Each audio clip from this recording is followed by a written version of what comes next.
Hey everybody, welcome back. In this video, we're diving deep into a massive what-if scenario. What if Robb Stark, facing utter defeat, made the most audacious gamble imaginable and sought an alliance with Daenerys Targaryen? We all know the story. Robb, the young wolf, was a tactical genius, undefeated on the battlefield, but he was losing the war. Betrayals piled upon betrayals. Winterfell burned, his brothers presumed dead. He was a king painted into a corner, his back against the wall. In our main timeline, he makes that fateful decision to appease Walder Frey, a choice that leads directly to the Red Wedding and the end of House Stark. But what if, instead of looking to a petty lord like Frey, Robb sought aid from across the narrow sea? What if he sent Catelyn Stark to Daenerys Targaryen, a queen with dragons, a rightful claimant to the Iron Throne? This single shift would reverberate through Westeros, creating an alliance of ice and fire, and changing everything. That the idea is born from pure desperation in Robb's war tent at Riverrun. The war has stalled in the Riverlands. For every victory, there's a strategic setback. The Ironborn controlled the western coast, cutting off supplies.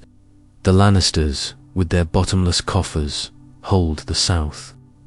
Catelyn has just returned, defeated, from her parley with Renly Baratheon, only to learn Stannis' shadow baby made the whole negotiation irrelevant. Then, whispers start to reach them from the east. Sailors' tales, mostly dismissed as fantasy, speak of a Targaryen girl, a queen rising in Essos with 3 dragons. For most, it's just a story. But for Robb Stark, a king with nothing left to lose, it's a flickering candle in the darkness. Catelyn is understandably horrified. The Targaryens, they're the reason Ned is dead. The Targaryens murdered her father and brother, igniting Robert's rebellion and shaping her entire life. Seeking their help feels like a betrayal of everything she and Ned stood for, a dishonor to his memory. But then, she looks at Robb, at the crushing weight of the North and the Riverlands on his young shoulders, and the truth hits her hard. Honor is important, yes, but it won't win wars. It won't save her children. Honor won't feed starving people. And so, Catelyn Stark, the embodiment of Northern honor, agrees to undertake the most improbable diplomatic mission in Westerosi history. Her journey across the narrow sea is fraught with peril. She travels incognito, not as Lady Stark, but disguised as a merchant's widow. She needs to avoid Lannister spies and potential assassins. Her ship eventually arrives in Qarth, a city of ancient secrets and deadly politics, where Daenerys Targaryen, at this very moment, is fighting for her own survival. After navigating the labyrinthine politics of Qarth, dealing with suspicious merchants and power-hungry warlocks, Catelyn finally secures an audience with the Dragon Queen, and in a borrowed hall, shimmering with exotic silks and filled with the scent of foreign spices, Catelyn Stark comes face to face with the girl she was raised to hate. Daenerys is young, undeniably beautiful, but radiating a quiet strength that belies her age.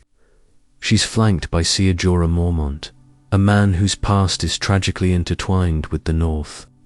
The air crackles with centuries of animosity, the weight of a rebellion fueled by Targaryen madness. But Catelyn doesn't see the Mad King's daughter. She sees a spark of defiance, a steely resolve mirroring her own sons. And then she sees them, Drogon, Rhaegal, and Viserys. They're still young, no bigger than dogs, but their presence transforms the impossible stories into a tangible reality. Dragons have returned to the world. Catelyn sets aside generations of hatred, swallows her pride, and makes her offer. The North will support Daenerys' claim to the Iron Throne. The armies of the north and the Riverlands will be her vanguard, fighting to restore her family's dynasty. All they ask in return is justice for Ned Stark's murder and the recognition of the North's independence.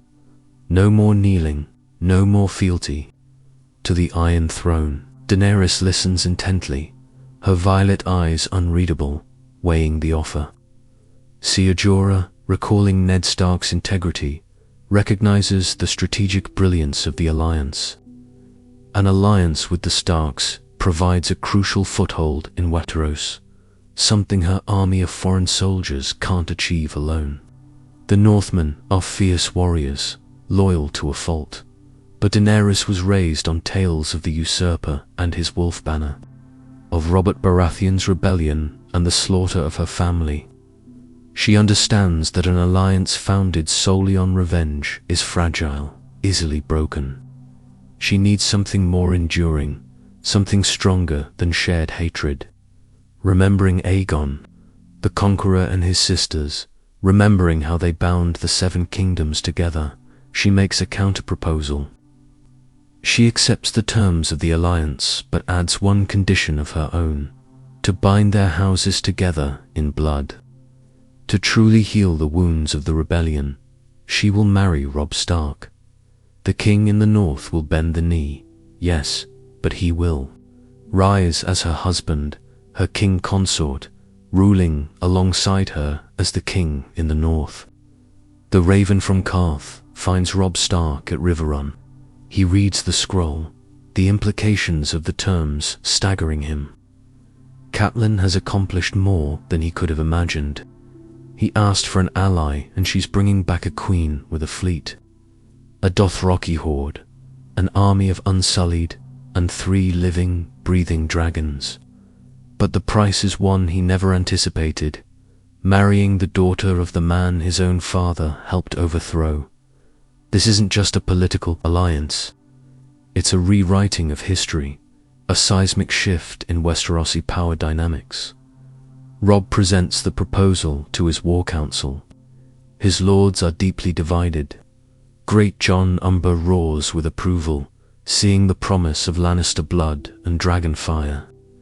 The dragons mean an immediate end to the war and a chance for vengeance. But others, like Rickard Karstark, whose sons died fighting for Robb's cause, are wary, even resentful. They didn't proclaim Robb king to replace one ruling dynasty with another, to trade the Lannister lion for a Targaryen dragon. Robb understands their fears. He feels them too. But he also understands the brutal, inescapable reality of the war. His campaign, brilliant as it has been, is ultimately doomed. The Lannisters have more men, more gold, more time. They'll grind him down eventually.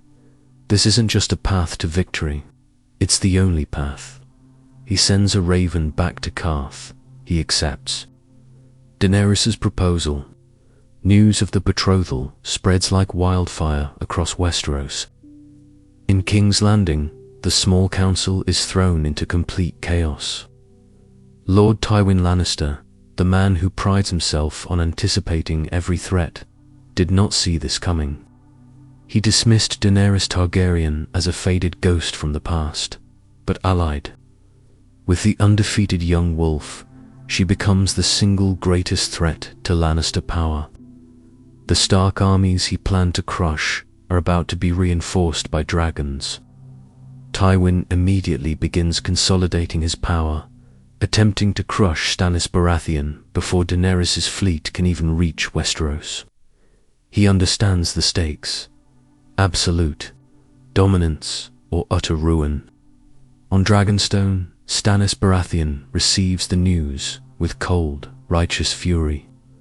In his eyes, Robb Stark is a traitor to the realm, and Daenerys is the spawn of a mad dynasty, usurpers clinging to a claim they forfeited long ago. He is the one true king, chosen by destiny and fire.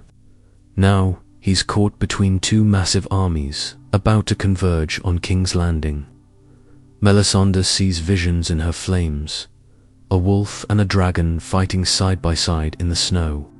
She warns Stannis that the true enemy isn't in King's Landing, but beyond the wall. However, Stannis's ambition is a fire that can't be extinguished. He refuses to yield. The War of the Five Kings is about to become a war of titans, a struggle for the very survival of Westeros. Daenerys Targaryen doesn't land at Dragonstone, or even in the Stormlands. Her fleet, a massive armada filled with unsullied warriors, Dothraki screamers, and Essosi mercenaries, sails past the south and into the cold, grey waters of the north, arriving at White Harbour. The north has never seen anything like it. As the ships bearing the three-headed dragon's sigil sail into the harbour, three enormous shadows fall over the city. Drogon, Rhaegal, and Viserion, now grown to the size of large hounds, soar through the sky, their roars echoing across the water. The people of White Harbour stare in a mixture of terror and awe. This isn't just a queen, it's a living legend, a force of nature made flesh. Robb Stark, surrounded by his honor guard, rides south to greet his betrothed. The king in the north, clad in furs and armor, meets the mother of dragons on the King's Road. Their first meeting isn't about romantic passion or love at first sight. It's about the intense political gravity of the moment. They are two young monarchs, forced to grow up far too quickly, bearing the weight of their kingdoms on their shoulders. They look at each other and see a reflection of their own struggles. A partner who understands the immense cost of wearing a crown. The wedding takes place in the Godswood of Winterfell, beneath the ancient weirwood tree. The ceremony begins with the traditions of the old gods of the north, and concludes with vows spoken in High Valyrian, honoring Daenerys' heritage. Their marriage begins as a political necessity, a strategic alliance, but in the quiet moments, sharing meals and strategizing for war, they begin to find tentative common ground, a shared understanding of the burdens they carry. He is the ice, measured and honorable, grounded in the traditions of the north. She is the fire, passionate and unyielding, driven by a fierce desire to reclaim her birthright. They aren't in love, not yet, but a deep and powerful respect begins to grow between them. They are partners in a war for the future of the world, and for right now, that is enough. The Raven from Kor finds Robb Stark, not at the Twins as in our original timeline, but back at Riverrun, attempting to solidify his war council in the face of dwindling prospects. The news carried on that Skrull throws everything into disarray. Catelyn did more than anyone, even she herself, could have imagined. He asked for an alliance, for a fighting chance, and she's bringing back a queen with a fleet, a Dothraki horde, an army of unsullied, and, most importantly, 3 living dragons. But the price is something he never saw coming, never even considered. Marrying the daughter of the man his own father helped overthrow. This isn't just an alliance. It's a complete rewriting of history, and his lords are, understandably, divided. The great Jon Umber, ever the pragmatist, roars with approval, only seeing the promise of Lannister blood and dragon fire raining down upon his enemies. But others, like Rickard Karstark, a man who has already lost so much to this war, whose sons died believing in the Stark cause, are wary. They didn't name Robb king in the north to trade a lion for a dragon. They fought for independence, not to bend the knee again, even if it's to a Targaryen queen. Robb understands their fears. He feels them, too. He wrestled with his conscience for days when he broke his vow to the Freys, but he also understands the brutal calculus of this war. His campaign, as brilliant as it has been, is slowly but surely doomed. The Lannisters have more men, more gold, more time, and they have shown a ruthless willingness to do whatever it takes to win. This isn't just a potential path to victory.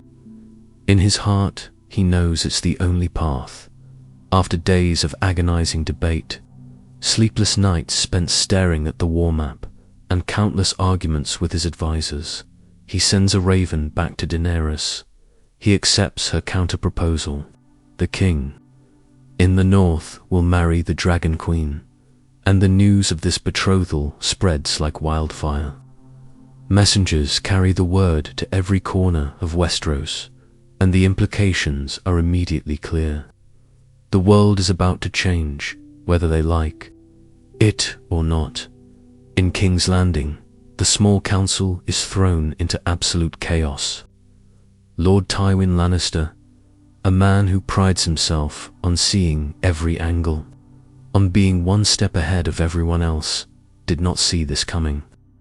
He dismissed the Targaryen girl as a distant ghost story, a minor nuisance on the far side of the world. But now, allied with the undefeated young wolf, she's the single greatest threat to Lannister power. The Stark armies he planned to grind down through attrition are about to be reinforced by dragons, Dothraki, screamers, and an army of unsullied Tywin. Ever the pragmatist immediately begins consolidating power, tightening his grip on King's Landing and attempting to crush Stannis Baratheon before Daenerys' fleet can even arrive on the shores of Westeros. He knows that a two-front war against the combined might of the North and the Targaryens would be a disaster. And on Dragonstone, Stannis Baratheon receives the news with cold, simmering fury. In his eyes, Robb Stark is a traitor, a usurper who has abandoned his rightful king. And Daenerys Targaryen is nothing more than the spawn of a mad dynasty, a pretender to the throne he believes is rightfully his. He is, in his own mind, the one true king of Westeros. And now he finds himself caught between two massive armies about to converge on King's Landing. He refuses to yield. The War of the Five Kings is about to become a war of titans, a clash of ideologies, and a battle for the very soul of Westeros. Melisandre, ever the prophet, sees visions in her flames. A wolf and a dragon fighting side by side in the snow, an alliance forged in blood and fire. She warns Stannis that the true enemy lies not in King's Landing, not with the Lannisters or the Targaryens, but beyond the wall, in the frozen wastes of the north. But Stannis' ambition is a fire that cannot be extinguished. He refuses to listen to her warnings, convinced that the Iron Throne is his by right, and that he must claim it, no matter the cost. Daenerys Targaryen, meanwhile, doesn't land at Dragonstone or the Stormlands, as many would have expected. Her fleet, this massive armada of ships, bearing the three-headed dragon sigil, sails right past the south, ignoring the political games being played in King's Landing and Dragonstone, and into the cold, grey waters of the north, making its grand arrival at White Harbour. The north has never seen anything like this. As the ships, bristling with soldiers and supplies, pull into the harbour, three enormous shadows fall over the city. Dragon, Regal, and Viserion, now grown to the size of large hounds, maybe even small ponies, soar through the sky, their leathery wings casting long, ominous shadows, and their roars echoing across the Wolfswood, shaking the very foundations of Winterfell. The people of White Harbour stare in a mixture of terror and awe, their faces a canvas of emotions. This isn't just a queen arriving on their shores. This is a living legend, a figure from the history books, come to life, and she's bringing with her the promise of fire and blood, Robb Stark and his honor guard ride south from Winterfell to greet his betrothed, his soon-to-be wife, the woman who holds the fate of the North, and perhaps all of Westeros, in her hands. They meet on the King's Road, the ancient highway that connects the North to the rest of the Seven Kingdoms. The king in the North, clad in furs and mail, his face etched with the weariness of war and the weight of responsibility, comes face to face with the mother of dragons, the woman who was once his enemy, but is now his only hope. Their first meeting is not about passion, not about love at first sight, but about the intense political gravity of the moment. They are two young monarchs, thrust into positions of power far too soon, forced to make impossible choices and bear burdens that would crush lesser individuals. They look at each other and they see a reflection of their own struggles. A partner who actually understands the price of a crown, the sacrifices that must be made, and the loneliness that comes with command. The wedding takes place in the Godswood of Winterfell, a sacred place for the Starks and the ancient gods of the North. It begins under the ancient weirwood tree, with its carved face and blood-red sap, for the old gods of the North, a testament to Robb's heritage and his unwavering commitment to his people. And it concludes with vows spoken in High Valyrian, the ancient tongue of Old Valyria, for Daenerys' heritage, a symbol of her commitment to her ancestors and her own rightful claim to the Iron Throne. Their marriage begins as a political necessity, a strategic alliance forged in the fires of war and desperation. But in the quiet moments, away from the prying eyes of courtiers and advisors, they begin to find a tentative common ground. He was the ice, measured and honorable, a man of duty and tradition. She was the fire, passionate and unyielding, a woman driven by a fierce sense of justice and a burning desire to reclaim what was taken from her family. They weren't in love, not yet, but a deep and powerful respect begins to grow between them. A mutual understanding forged in the crucible of war and the shared burden of leadership. They are partners in a war for the future of the world, and for right now, that's enough. This unlikely alliance of ice and fire fundamentally changes the dynamics of the war. Robb's brilliant tactical mind, honed on the battlefields of the river, now has the ultimate weapon at its disposal: dragons. And Daenerys has a commander who knows the land, the people, and the enemy in a way she never could. A man who can guide her through the treacherous political landscape of Westeros and help her navigate the complex web of alliances and betrayals. Their first move, after consolidating their forces and strategizing their next course of action, is to liberate the Riverlands, to reclaim the land that was once the heart of Robb's kingdom, and to strike a decisive blow against the Lannister. And the target is Harrenhal, the cursed fortress built by Harren the Black, a monstrous castle that has never been successfully taken by conventional means. That castle is famous for being virtually impossible to take with a conventional army. Its massive walls, towering towers, and formidable defenses have repelled countless sieges over the centuries. But Harrenhal wasn't built to withstand dragons. Robb Stark, ever the strategist, orchestrates a methodical, calculated assault. He uses his knowledge of the land and the city's defenses to his advantage, slowly tightening the noose around the Lannister stronghold. But the Lannisters are not without their own weapons. When the assault begins, Cuban's Scorpion ballistae prove to be a deadly threat. These massive crossbows, capable of firing enormous iron bolts with incredible force, are specifically designed to target the dragons, and they find their mark.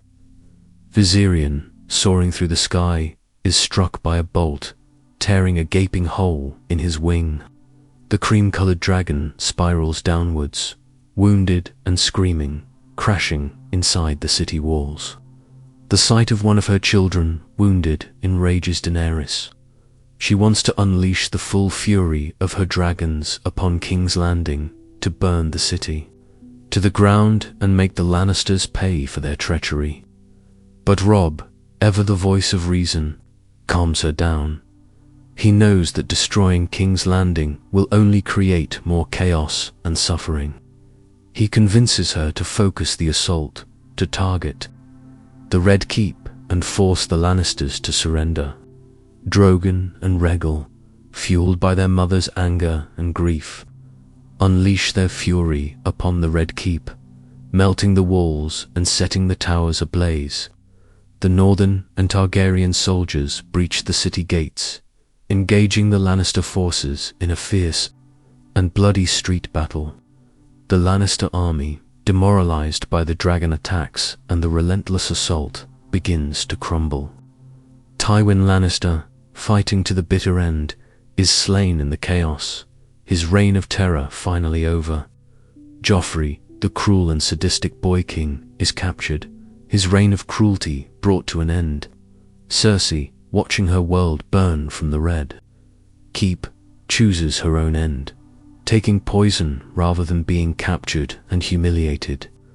Daenerys Targaryen enters the throne room, not as a conqueror who has razed a city to the ground, but as a liberator, a queen who has come to bring peace and justice to Westeros. And by her side stands her husband, Robb Stark, the king consort of the Seven Kingdoms, the wolf who helped bring the dragons back to the realm. The War of the Five Kings is over. The reign of Queen Daenerys and King Robb is about to begin, a reign dedicated to healing a shattered realm and forging a new future for Westeros, and their first great act, to honor the pact they made. The North is granted its autonomy, with Robb ruling as its king, bound to the Iron Throne not by fear, but by marriage and mutual respect. It's a revolutionary new setup, a testament to their commitment to justice and fairness. With peace finally settling over the South, the true threat, the one that lurks in the shadows of the North, looms larger than ever. Jon Snow, carrying the weight of the world on his shoulders, travels to King's Landing to plead his case, to beg for help against the Night King, and he brings proof. A captured white, snarling and clawing in its cage, is presented before the stunned court. The sight of the undead creature, the cold and lifeless eyes, the decaying flesh, sends a chill down the spines of even the most hardened warriors. It is during this time, with Jon Snow at the Red Keep, that the foundations of their new world begin to shift, subtly at first, but with a power that threatens to upend everything they've built. All right, let's dive into the siege of King's Landing. The march south from the Riverlands was a victory parade. Every lord who'd hesitated, every bannerman who'd hedged their bets, now rushed to pledge allegiance to Daenerys Targaryen and Robb Stark. The banners of the dragon and the direwolf flew side by side, an undeniable symbol of a new era. Tywin Lannister, however, was not one to bend the knee. He'd retreated to King's Landing, fortifying the city with every ounce of Lannister, gold and cunning. King's Landing, usually bustling with commerce and intrigue, was now a city gripped by fear.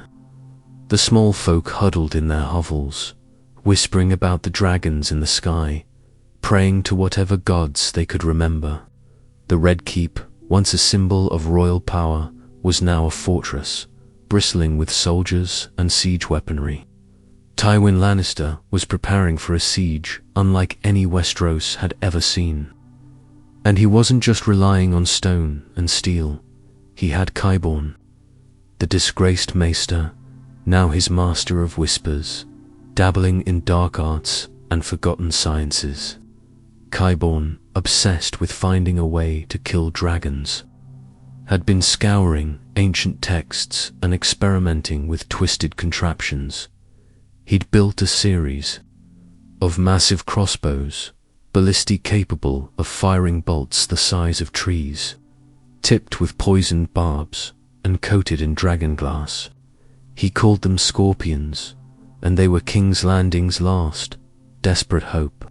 The combined forces of the North, the Riverlands, Dorne, the Vale, and the Targaryen armies arrived at the gates of King's Landing like a storm. Robb Stark, ever the strategist, surveyed the city with a critical eye. He knew a direct assault would be a bloodbath. Tywin was a master of defense, and the city walls were formidable. Plus, there were the dragons to consider. Daenerys was eager to unleash them, to burn King's Landing to the ground and reclaim her birthright in a blaze of glory. But Robb, ever mindful of the innocent, refused. "We can't just burn the city, Daenerys," he argued, standing beside her atop a hill overlooking the capital. "Thousands of innocents live there. We have to find a way to take the city with minimal bloodshed." Daenerys, her violet eyes blazing, countered, "They are Lannister loyalists. They support the usurper. Why should we show them mercy?" Robb sighed, placing a hand on her arm. "Because that's what separates us from them. We fight for justice, not for vengeance. We can win this without turning ourselves into monsters." And so, Robb devised a plan. He would lay siege to the city, cutting off supplies and slowly starving the population. At the same time, he would probe the defenses, looking for weaknesses, while Daenerys kept the dragons in the air, deterring any attempts to break the siege. It was a slow, agonizing process, but Robb was confident it would work. The siege dragged on for weeks. Food became scarce, and the small folk began to riot. The city watch struggled to maintain order, and the stench of death hung heavy in the air. Tywin Lannister, however, remained defiant. He rationed the food, tightened security, and waited for an opportunity to strike. He knew that the longer the siege lasted, the more restless Daenerys would become. He was banking on her impatience, on her Targaryen fire, to lead her into a trap. And he was right. One day, Daenerys, unable to bear the sight of the suffering any longer, decided to take matters into her own hands. She mounted dragon and flew towards the city walls, intending to burn a hole through them and end the siege once and for all. Robb, seeing what she was doing, tried to stop her, but it was too late. As Drogon approached the walls, Qyburns, scorpions, unleashed their deadly volley. Massive iron bolts, tipped with poison and dragon glass, streaked through the air. One of them found its mark. Viserion, flying alongside Dragon, was struck in the wing. The dragon shrieked in agony and plummeted towards the city, crashing into the heart of King's Landing. Daenerys roared with fury. Seeing one of her children wounded, she lost all restraint. She ordered Dragon to unleash his fire upon the city, and the dragon obeyed. A torrent of flames engulfed the walls, the gates, the buildings, turning everything to ash. The siege had turned into a slaughter. Robb watched in horror as King's Landing burned. He had tried to prevent this, but Daenerys' Targaryen blood had proven too strong. He knew that this victory would come at a terrible cost. But the city fell. With the walls breached and the dragons unleashed, the Lannister defenses crumbled. The Northern and Targaryen armies poured into the city, engaging in brutal street fighting. Tywin Lannister, leading the defense from the Red Keep, was eventually cut down by a Dornish spearman, his reign of terror finally over. As the city burned, around her Cersei Lannister, trapped in the Red Keep, knew that all was lost. She had always been a queen of chaos, and now chaos had consumed her.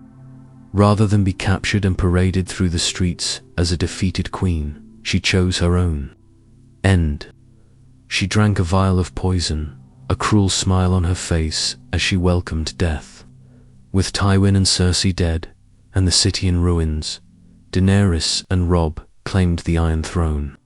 But it was a hollow victory. The capital was in ashes, and the realm was weary of war. They knew that they had a long road ahead of them if they were to rebuild Westeros and bring peace to the Seven Kingdoms. Their first act as rulers was to honor their agreement with the North. Robb Stark was granted the North's independence, ruling as its king, bound to the Iron Throne by marriage and alliance. It was a revolutionary concept, a recognition that the North was different, that it deserved to govern itself. It was a move that was met with both praise and scorn, but Daenerys and Robb stood firm. They believed it was the right thing to do. But even as they celebrated their victory, a new threat loomed. Jon Snow, Lord Commander of the Night's Watch, arrived at King's Landing, weary and grim. He had traveled south to warn them of the White Walkers, of the army of the dead that was marching towards the wall. He carried with him a captured White, a grotesque creature that snarled and clawed at its cage, a chilling reminder of the horrors that awaited them in the North. The sight of the White silenced the court. The whispers of victory faded away, replaced by a palpable sense of dread. Daenerys and Robb stared at the creature in disbelief, realizing that the war for the Iron Throne had been nothing more than a prelude to a much greater conflict. The true enemy was not the Lannisters, but the Night King. Jon Snow, standing before the Queen and the King, spoke with a voice filled with urgency. "Winter is coming," he warned, "and with it comes death." He held out his hand, revealing a shard of dragonglass. "This is the only thing that can stop them. We need to gather all the dragonglass we can find, and we need to prepare for war." Daenerys and Robb exchanged a look. They knew that Jon Snow was telling the truth. They had seen the dragons, they had felt their power. They knew that magic was real, and that the White Walkers were not just a myth. "We will help you, Jon Snow," Daenerys declared, her voice ringing with determination. "We will send our armies north, and we will fight alongside you against the Night King. We will not let the realm of the living fall." And so, the stage was set for a new war, a war against the dead. The alliance of ice and fire, forged in blood and fire, would be tested to its limits. The fate of Westeros, and perhaps the world, hung in the balance. All right, so, where did we leave off? Oh yeah, the Seven Kingdoms are finally united under a Targaryen queen and a Stark king. But a bigger threat is looming in the north, and simmering. Just beneath the surface of this newfound peace is a messy love triangle with the potential to shatter everything. So, let's dive in. The early days of Daenerys and Robb's reign are marked by an uneasy equilibrium. They're focused, laser-focused, on the impending doom marching south from beyond the wall. Resources are poured into the north. Castles are reinforced, and dragonglass, hauled from Dragonstone, becomes the most valuable commodity in the Seven Kingdoms. But even with the weight of the world on their shoulders, the personal can't be ignored. The presence of Jon Snow at the Red Keep throws a wrench into the already complex dynamics. Daenerys finds herself increasingly drawn to Jon. It's not just his stoic nature, which mirrors Robb's own steadfastness, but something deeper, a primal connection she can't quite explain. Maybe it's the shared trauma of loss and hardship, or maybe it's something else entirely, something ancient and Targaryen. And the dragons, well, they certainly aren't helping. They are naturally drawn to Jon Rhaegal, named after Daenerys' older brother, Rhaegar, who, remember, was Jon's real father, shows an unnatural affinity for him. He allows Jon to approach him, touch him, in a way he allows no one else but Daenerys. It's unsettling, awe-inspiring, and undeniably significant. One day, on the wind-swept cliffs of Dragonstone, a group of northern lords, fueled by ale and bravado, dare Jon to try and ride Rhaegal. Daenerys, sensing something different, something right, gives her subtle nod of encouragement. Jon, despite his reservations, steps forward. He approaches the dragon, his hand outstretched. Rhaegal lowers his massive head, nuzzling Jon's hand. It's a breathtaking moment, a scene ripped from ancient Targaryen tapestries. With a surge of adrenaline and a silent understanding, Jon Snow, the bastard of Winterfell, climbs onto Rhaegal's back. The dragon roars, spreading his wings, and then they're airborne. The sight is nothing short of miraculous. To the onlookers, it's proof that Jon is special, blessed by the gods. But to Daenerys, it's a chilling confirmation of something she desperately didn't want to believe. Only Targaryens can ride dragons. It's a truth etched in blood and fire.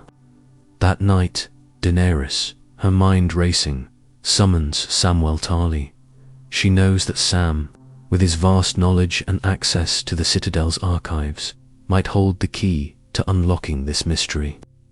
Working together, poring over ancient texts and forgotten histories in the Red Keep's library, they stumble upon a hidden truth, a secret carefully guarded for decades. An old Septon's diary, tucked away in a forgotten corner of the Red Keep, reveals a shocking truth. Rhaegar Targaryen, Daenerys' brother, annulled his marriage to Ilya Martell and secretly married Lyanna Stark in a private ceremony on the Isle of Faces. Their son, born in the Tower of Joy, was not a bastard named Jon Snow, but Aegon Targaryen, the true-born heir to the Iron Throne. Ned Stark, to protect his sister's child from Robert's wrath, had claimed him as his own, perpetuating a lie that would shape Jon's entire life. The revelation hits Daenerys like a physical blow. Jon Snow, the man she's drawn to, the man her dragons recognize, is not just a noble bastard, but her nephew, the rightful heir to the Iron Throne. It's a twist of fate so cruel, so ironic, it could only be conceived by the gods themselves. This truth doesn't detonate a nuclear war in the Red Keep, not immediately anyway.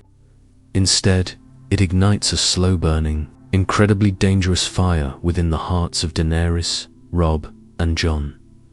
For Daenerys, the internal conflict is agonizing.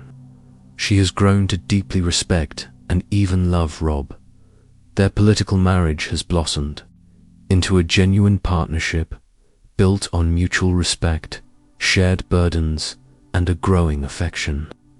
He is her rock, her confidant, the steady hand guiding her through the treacherous waters of Westerosi politics. And now, this impossible revelation threatens to undo everything they've built. On one hand, she feels this undeniable, almost mystical pull towards Jon, a blood connection to the family she barely knew. He's a reminder of her past, a link to a heritage stolen from her.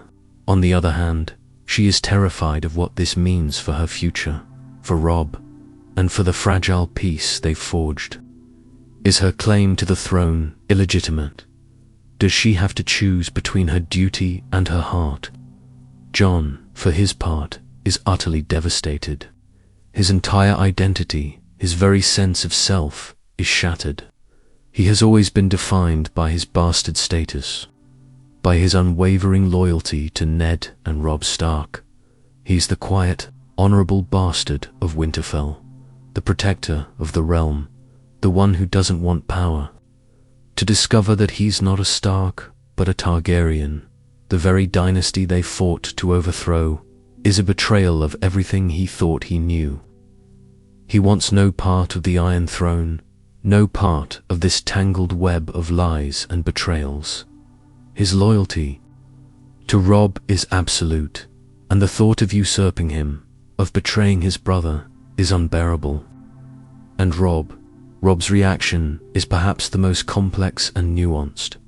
He is, first and foremost, a pragmatic leader. The political animal inside him immediately recognizes the potential fallout. Jon's claim could reignite the flames of war, fracturing the realm along old, familiar lines. The houses that bent the knee to Daenerys might suddenly question their allegiances, throwing the Seven Kingdoms into chaos once more. But Robb is also a brother, a friend. He looks into Jon's tormented eyes and sees the same unwavering honesty he has always known. He sees the guilt, the confusion, the absolute certainty that Jon would never intentionally betray him. He trusts Jon implicitly, without question. And so, Robb makes a choice that defies political expediency, a choice rooted in love and loyalty. He decides to trust his brother, to trust Daenerys, and to face this crisis together. He proposes they table it for now. The White Walkers are coming, and the realm needs unity, not another civil war. So, the three of them stand on the precipice of a new era. The Seven Kingdoms are united, at least for now. The armies of the living are preparing to march north and face the long night. The alliance of ice and fire, forged in desperation and tempered by war, still holds firm. But beneath the surface, a dangerous love triangle simmers. It's a triangle of duty versus destiny, love versus blood, and honor versus truth. The fate of Westeros no longer rests solely on the Iron Throne, but on the three hearts that now rule it, and the choices they must make as the winds of winter begin to howl. Can Daenerys, Robb, and Jon navigate this treacherous landscape of hidden identities, forbidden desires, and conflicting loyalties? Can they put aside their personal feelings for the good of the realm? And more importantly, can they stand united against the coming darkness? Or will their tangled emotions tear them and Westeros apart? These are the questions that now haunt the Red Keep as the first snowflakes begin to fall on King's Landing. The Great War is upon them, and the true battle, it seems, is just beginning.